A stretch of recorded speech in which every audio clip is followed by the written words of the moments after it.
Je souhaiterais revenir sur la question de l'accès aux soins dans les territoires ruraux et dans les quartiers fragiles de nos villes.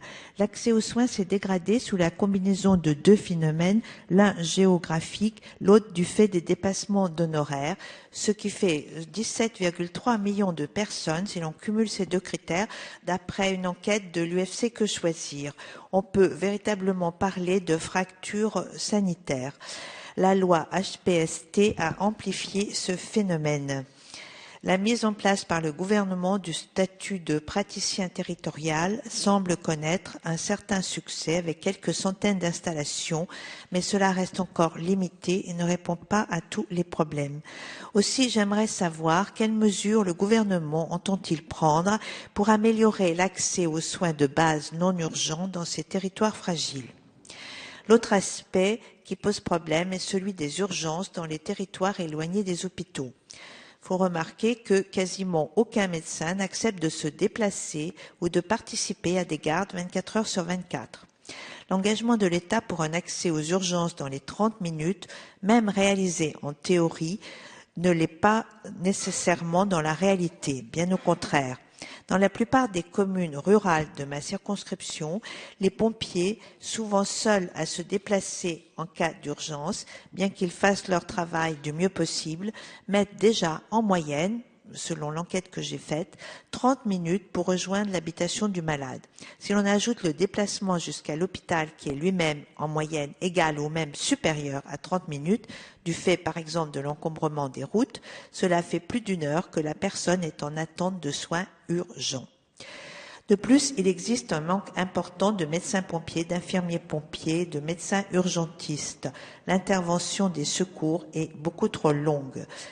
Des réponses existent comme peut-être la création de maisons de premiers secours ou de premières urgences.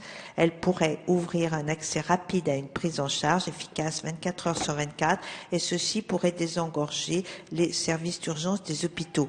Et bien sûr, il nous faudrait plus de personnel de soins. Quelle réponse le gouvernement entend-il mettre en œuvre pour remédier à ce crucial problème des urgences dans les territoires loin des hôpitaux pour plus de...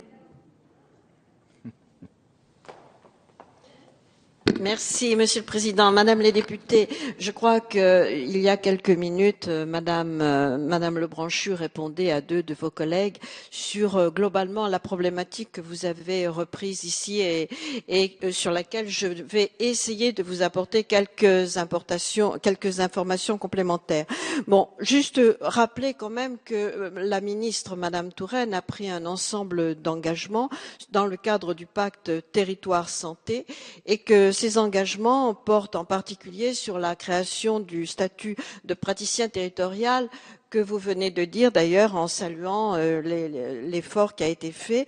On a beaucoup parlé du développement des maisons de santé. Il y a tout un travail qui aujourd'hui est en cours dans tous les départements, vous le savez, et qui effectivement permet de réunir des compétences de l'ensemble des personnels médicaux. S'agissant des dépassements d'honoraires que vous avez relevés, je veux juste vous assurer qu'actuellement, depuis la fin 2012, un ensemble de dispositifs ont été pris pour encadrer très clairement ces dépassements d'horaires et aujourd'hui ils font l'objet d'un contrôle et d'une surveillance particulière. Enfin, vous avez insisté sur le problème de l'accès aux urgences, qui est un problème lourd et grave, en particulier dans certains centres, dans certaines zones qui sont éloignées des centres urbains où il y a des hôpitaux. Toutes les solutions que vous avez envisagées, que vous avez dites, le recours au SAMU, aux sapeurs-pompiers, tout cela sont des réalités.